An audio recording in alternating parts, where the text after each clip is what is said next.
Okay, so let's start off by can you talk to us about just the general strengths or the positives of the Muswellbrook South School and the school community? One of the things I think the great things about Muswellbrook South School is its inclusivity. We're a very inclusive school. We have students from a wide range of backgrounds, and I think we have hard-working staff. I think we have really dedicated teachers who do address as many needs of the students that they can. We have a support unit, we have Indigenous students, we have students from other countries, we have able students and not as able students. I think that we have a really good staff that addresses and caters for these needs of these kids, and they're really passionate about it. They're hard-working and they enjoy their jobs. I think that's huge. But part of that staff too is the fact that a lot of them do help and support one another. They do work as a team. We've got 3 stages, and the 3 stages I think work fairly well just in their own teams, but I think there's basically a whole team approach from the staff as well. We're here for the kids and we want the best. So. And just to go one step further, I think the executive works well up top and filters down into our staff and our aides as well. So yeah, the executive have a lot to do with it. Pretty strong executive. Strong leadership. Yeah. Very strong leadership. I think we've also got really open, honest kids. They'll tell you exactly what it's like. They'll let you know if they're not happy. And that can be negative, but it's also a positive as well. You know where you stand with our kids. They do. They give you immediate feedback. the students certainly are open. Of a morning, it's great to come into the school. They're out there to say hello. They're quite open. I know. Just seeing a group of students on stage the other night at the Education Week awards ceremony, the choir, and there are a couple of students, Muswellbrook South students there, who are waving at myself and other people in the audience. They are really open students, and it's great to come into the school each day. So in terms of changing the tide to a high expectations, excellence-oriented culture for Aboriginal kids, what are some of the challenges that you face? One of our big challenges was to educate our staff. Staff felt that they had a very good understanding of where Aboriginal students came from and had what their perception of what they actually felt Aboriginal students needed. And through working with staff and working with Stronger Smarter, we've been able to, assist our staff in going, well, we need to bring the community in, we need to work with community, we need to see, think about what the kids really need from not only our perception but community. We needed that combined joint partnership, I guess is what I'm trying to say. And we needed to lead staff in that. Staff had a perception and we needed to lead them to see that they had a perception of how things should and be and were here for a time. I think the challenge is getting parent involvement. Yeah. That is a huge, I think, challenge for the school. We do have some, but I think we have a long way to go with getting parents in to come into the school to support us or to feel comfortable coming into the school. I think there's a bit of a barrier, and I think that is a huge challenge for us as staff to be able to really work with them as a team, as a partnership. I think that's a huge challenge for us. And that's for Indigenous and non-Indigenous parents Exactly, as well. Sorry, But if we're talking about our Indigenous parents, I think there's quite a few parents who are still not at ease to come into the school. But I think that's changing. I think the PLPs is helping to change that, because I know we got some positive feedback from the parents at a meeting we had the other day that they found those good, but we haven't sort of got to all parents yet. I don't feel. Another one of our challenges is to us as a school understanding the reasons why we want community in. Yes, it's very difficult to get community in schools, but we've really got to understand from a staff perspective, why do we want them in here? What do we want them to do? Because that contributes to that challenge of getting them in. So as a school, we need to be addressing why do we want our parents and community members in here? What purpose do we want them in our school? That's a real challenge. Another challenge I find, particularly with new enrolments to the school, is the perception that the outside our school community have about our school. Already. And they form an opinion of the school without even coming here. But in the last couple of years, where they've been directed to come and speak to us, and they come along, they see what we're doing, what we're aiming for, and and look at our programs, look at our students' achievements, and choose our school. I think that's been a great challenge to really to get that positive perception across the wider community. I think another, as Mel's mentioned, staff have come a long way in their understanding of where Aboriginal where Aboriginal students and families have come. But I still think there's still a way for us. We still want to do our cultural journey. We've done some of that, and Mel did a really great job in presenting some great information. But there's still staff would still like more, and I think there's still staff who don't feel confident with embedding Aboriginal perspectives in everything they do. And I think that's another challenge for us as a staff. And how do we do that when our knowledge is not, great? It's not as deep as it probably should be. So how do we do that? Get that knowledge, because you can read it in some of like COGS units and things that've got Aboriginal perspectives into the work that we can deliver to our students. But still, if you don't have that knowledge, you still can't move past what's written on paper. How do you incorporate that across all areas of your teaching? So it's not just a tokenistic, we're doing Aboriginal studies now, and then we're doing English now. How can we sort of meld it in and make it more fluid? So and that's where we need to bring on board our community, our local community. We need to really, develop that partnership of come in and work with us on the programs where we're teaching about Aboriginal studies and be a part of it and not only be in the classroom to read stories and to tell stories, but actually sit down with us and look at what we're teaching in these areas about our local community. What can you contribute to that? We need to be asking our community that. and show us though how to do it too, because I think it's easier to talk about, but we need to be shown how to do it. Yeah, from talking to teachers and talking to principals and school leaders about staff, teachers it's an incredibly difficult job, and you're getting asked to do more and more. So we've got to recognise that. And it's not about blame. But one of the patterns that we see right across the country, and it's not just about Indigenous kids, but it's particularly about Indigenous kids, is this externalisation of the factors that impact on Aboriginal kids' lives. One of the things that results in cultures of low expectation for Indigenous kids are conversations and thinking that says things like, well, look at the home life they come from, look at the domestic violence, look at the unemployment, etc., etc. Of course these kids are going to struggle, and we know that, yep, that's part of the reality, but those kinds of conversations actually lead us to lower expectations of children. And I'm just wondering whether that's an issue here. Yes, it is. A fairly big issue. It is changing, and I think with the work that we've done since Stronger Smarter, the work we're doing, trying to get everyone onto the same page, that is changing. But there are still, and the quality teaching, the use of quality teaching framework, but there are people who believe that because this child lives in this particular area of town, the way they dress, not only Indigenous students but also non-Indigenous students who come from this particular area of town are poor, their parents are not well educated, so they have low expectations of them. However, that's what we're working hard to change, that perception in classrooms. And in just a general conversation in the staff room, out in the playground, like private conversations, trying to get people to change that mindset too, is don't assume things. I think that's happening. It is happening, say, but there's we have still a way to go with that. Not everyone has the same. But with Stronger Smarter, the word was raise the bar, and I think we are. We're starting to raise the bar. Like I said, there's a long way to go, but the bar is gradually, and we're raising the bar as executive. So, and I know it's filling down into my stage. We need to give these guys a fair go and give them everything that they deserve in education. And yes, we're doing it, but it's a slow process, but it will get there eventually. Have you noticed any shifts in conversations? Have you noticed any change in the conversations that teachers are having, in particular, amongst themselves about problem children, whether they be Indigenous or...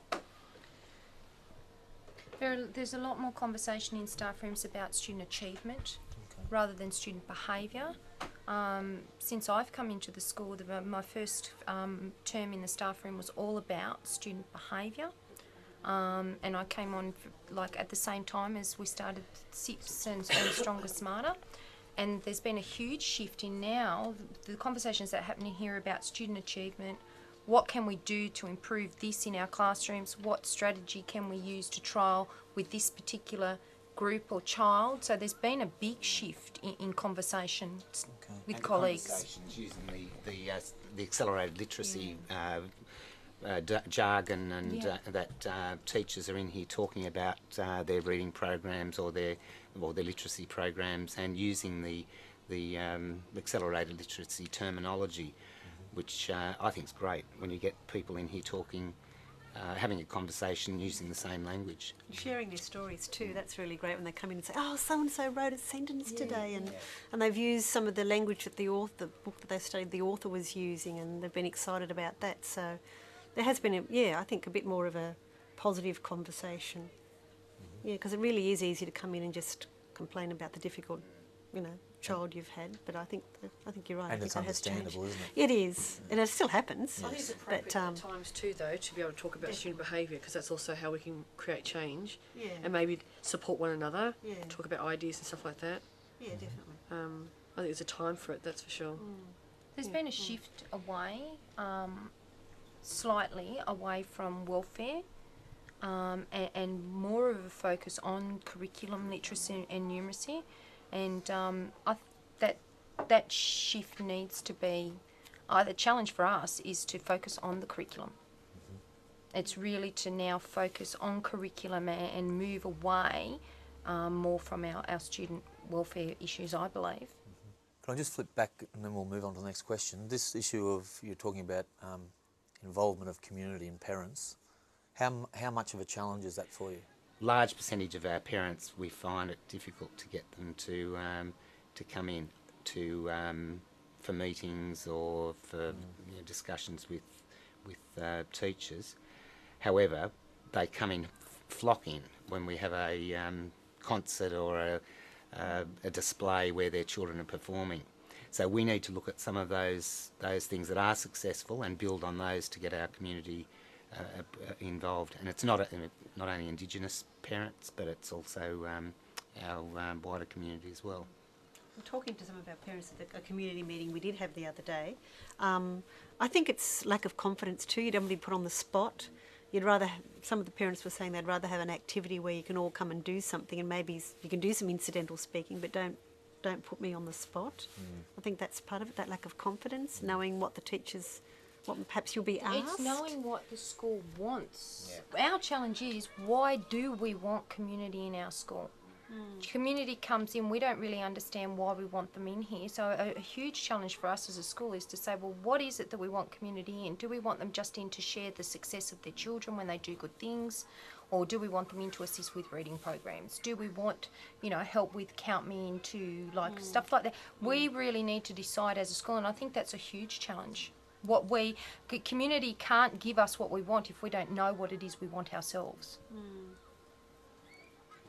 I think the question you're asking, Mel, is a really powerful question because, again, part of the pattern of thinking that we're aware of that happens in Plano, certainly a pattern of thinking that when I was a school principal in the Territory, that I was into was that community engagement is something you do outwards towards the community, and teaching and learning is something we do inwards within classes. But what I hear you saying is they can be the same thing. If we start bringing parents and community people in to work and to share knowledge and to assist in classrooms, we can be doing the same things. There's no kind of arbitrary line between these two worlds. I think it's a powerful way to look at it. Ian, when we were having a conversation before, you were talking about, in your office there, you were talking about your perceptions of the value of the Stronger Smarter program. Can you just... Well, I think I thoroughly enjoyed the 4 days, the initial 4 days, and particularly having the opportunity to have the all executive at that Stronger Smarter Leadership course. And one of the greatest things that came out of it, I think, was that we as an executive became a really cohesive team, and we came back full of excitement. We were all on the same page. We knew what we wanted to achieve, what we needed to do, and and that was outstanding. I think it was an outstanding feeling that we all had, and our challenge then has been to get everyone else, all staff on that same page, and the community, and we're working towards that. We're certainly not all there yet, but it's still something that we want and we know will happen. It's very empowering. You get to talk to other people from other schools about their challenges, and there's some similar things that all the schools can talk about. Again, I think the biggest challenge, I think too, is trying to come back and try and give that to other people in the staff room. Have that whole empowerment passed on to the staff, and then them to share that and understand it. Though very hard when you come back to school, you come back to your classes, you come back to our challenges we have as a school, and to try and have time to be able to pass on the ideas of Stronger Smarter and what we'd like to achieve at the school, I think is still a challenge for us as executive. It was interesting to hear some discussions from teachers or comments from teachers who, after we'd come back, saying how they thought we'd all changed, and they were getting excited about being part of the Stronger Smarter. And some were thing. worried. Some were worried. And some were worried. And they were. And that some of those hard questions that we started to ask when we came back, it was confronting and challenging for them, and they did worry. We were all intrigued, I think, though, because we were coming back. It was like a big an injection of enthusiasm and a bit of a more direction and of what we'd like to, where we'd like to take the school. But again, unfortunately, I think that it's still a challenge to sort of keep that up, though, that level, on top of the daily sort of routines of a school. So, one of your staff members, in wandering around the playground, said she made the comment that it's really hard to I think she said, sink your teeth into anything in particular because there's so many agendas that are. How are you trying to? Or is that a reality for you? And how are you trying to? It is a reality. What do you do about that? It is We a have a busy reality. school. It's a huge reality. Yep. Since we've started with SIPs, and our focuses have been on literacy and numeracy, and some other cultural aspects in SIPs as well. We have stayed more focused on a particular target, but until we actually started accelerated literacy, count me into, there were snaps and bits and pieces of all different types of programs and things being thrown out because they didn't work straight away. There were no quick fixes. So, but since SIPs has started, there has been more consistency. We are expecting now that people sink their teeth into accelerated literacy and sink their teeth into the centre testing and count me into. We are asking them to be consistent. It was a genuine reality, but probably and change too. Where the school went through a change process in the first 12 months of becoming a SIP school, all that all the training was huge for staff, and it looked like everything was changing at the same time, and that became a very testy time for everyone, for leaders in the school as well as staff members. But once people got a little bit more comfortable and understood the programs that we were trying to put in place and knew that they were going to be here to stay because of the benefits for the kids, I think that settled down a lot. But it was a realism when the first year that we started on SIPs. Steve, the Stronger Smarter program for you, were there any positive benefits? Well, I think the Stronger Smarter is what I've been thinking for years. Okay, and it's good to see that other people are thinking that way. So it's good to have, not just me thinking along those lines, how to benefit the kids and the staff. So I came back from Stronger Smarter, saying I'm on the right team. There's other people with me, and it's not going to be a quick fix, as people know. But it's if we've got more people working towards that one agenda or many agendas, then we're going to make some indentation. Yeah. Karen?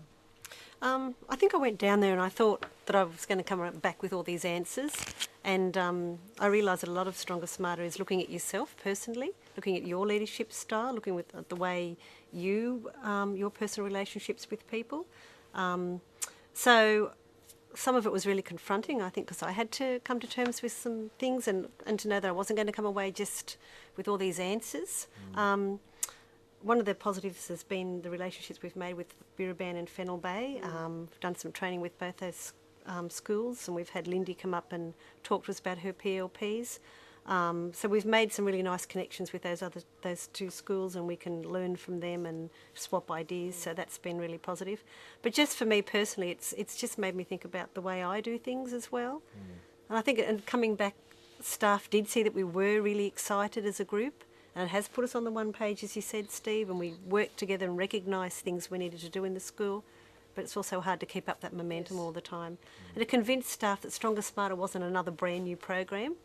So I think, because we do, we're all there's lots of programs you can take on board, and to realise that what we're doing in Stronger Smarter is part of all that SIP anyway. It's nothing new. It's not a starting point, is it? No, It's just no, it's part of it's taking us on a journey. So. And what I heard you say, Steve, it's kind of giving you a vehicle to actually have conversations about things that you've probably been thinking about and working towards for a long time. But And being a minority, you tend to just sit back and just think about it.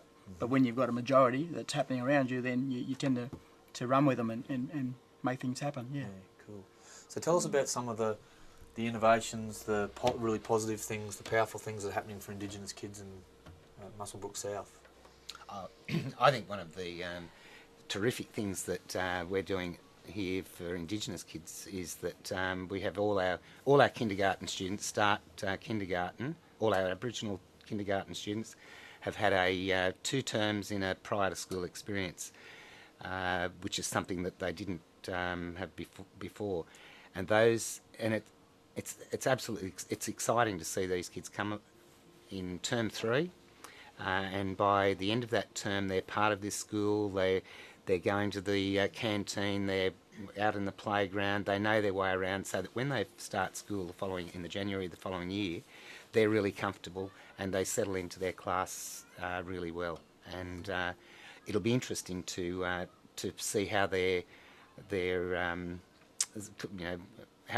achievements are over a period of time, to see whether that has made a real difference. I believe it is making a great difference for them. But cool. Yeah, also gave new parents a chance to come into the school as well. They had some special times there together. They joined in with some activities, so I think that was good as well. Got them into school early, so hopefully we're building up relationships early with those people. That will continue as well. our professional learning program at the school is outstanding. I think we have all our permanent staff trained in accelerated literacy, and new people on board. We're ensuring that they're all trained in accelerated literacy. Count me into centre testing, the quality teaching framework. We've done a huge amount of work on that in the last couple of years, so that this will make and these are sustainable initiatives that have happened. If we've got highly trained teachers who are it's great for the school. I think the conversations, like at staff meetings when we've done our little coconut tree and we've taken some what Stronger Smarter is, we try to incorporate some of that with our staff to get them on the same page. What is our goals for our school? What do we want for our kids? And then getting the community in to also share their vision, what they want, and I guess trying to continue that conversation with staff, I think is empowering. So you get staff wanting to be here, wanting to make a difference, and understand the important role we have with these kids. So I like that part of it particularly. I really do. I like the staff get-togethers of what we're up to next. What are our targets? What are we doing? What can we do to get there? I like those conversations because it's real.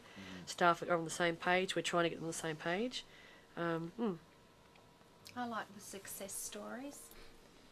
Promoting our kids and hearing that that they're not only doing well in sport, that we actually have kids that are, in regional writing competitions and regional writing workshops, and, that the kids are doing well in the university maths tests that we do within the school. Like our kids are being promoted now for success in all curriculum areas, and that's what SIPS is. Yeah, that's what I was thinking about. The old stereotype of Koori kids were only good at sport at school, and that was my stereotype growing up at Canamble.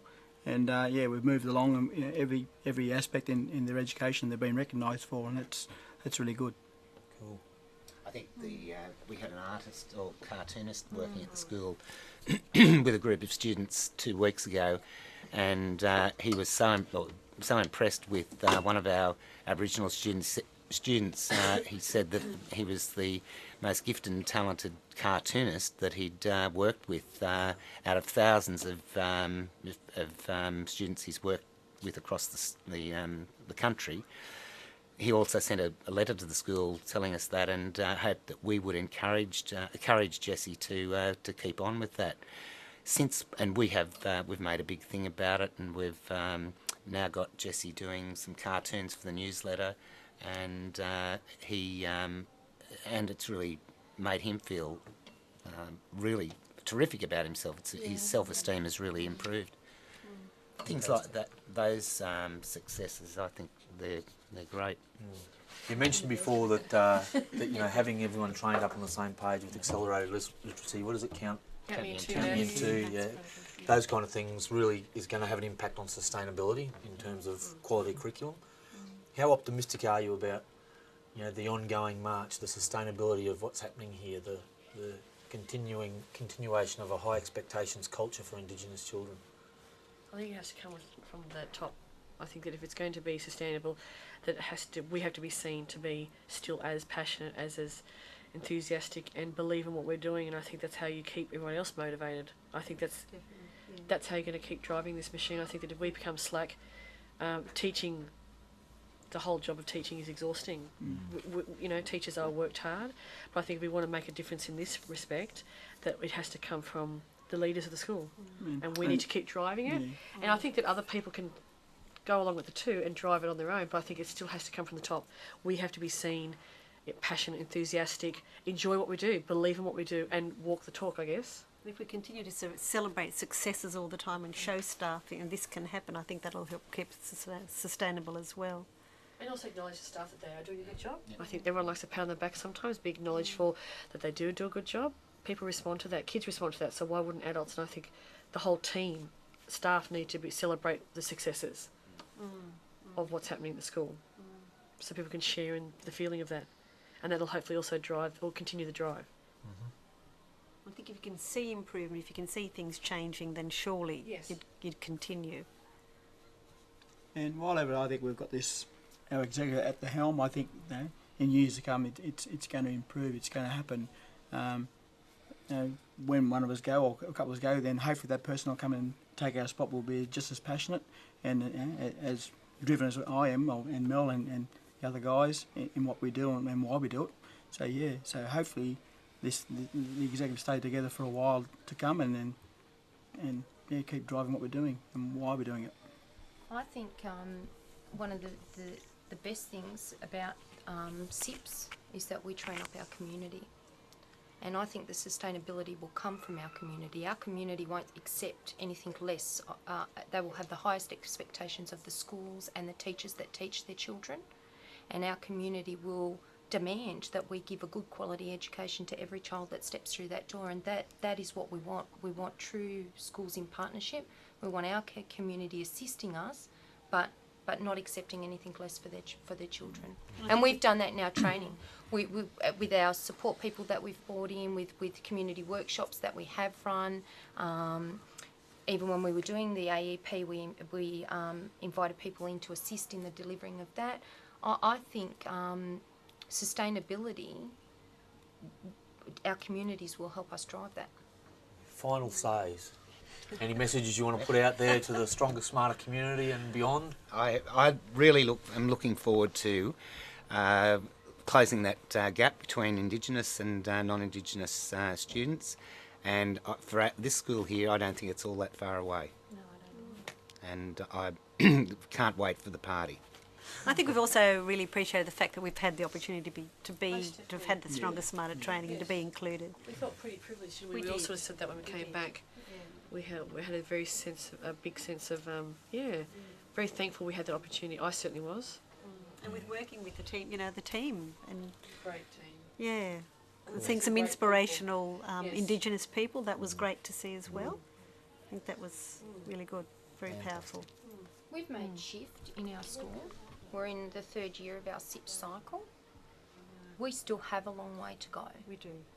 But in the next probably 2 years, we will see some significant changes actually embedded into our school practice. But we have achieved a lot, but we still have a lot left to achieve. We are only in the beginning process of what Schools in Partnership is really all about. I think just too, something else I've just realised, just looking out the window and seeing a little boy out there, is we've made our Aboriginal kids realise that they're important. Yes. And there'll be lessons and they'll come and say, that was about me, that was about my family, my culture, and I think that's been really important. I don't think we've done it until SIP, we didn't do enough of that. So our kids are realising that they're important and where they come from and their family, and I don't think that was sort of there before perhaps so strongly, so it's been good. Hey, a big congratulations from us to you guys, and we really appreciate being able to come and have a yarn with you. So thank you very much for your time and your commitment. We love you all. Thank you. Anything else, Mark? Very much. No, that was really good. Thank you. Well done, everybody.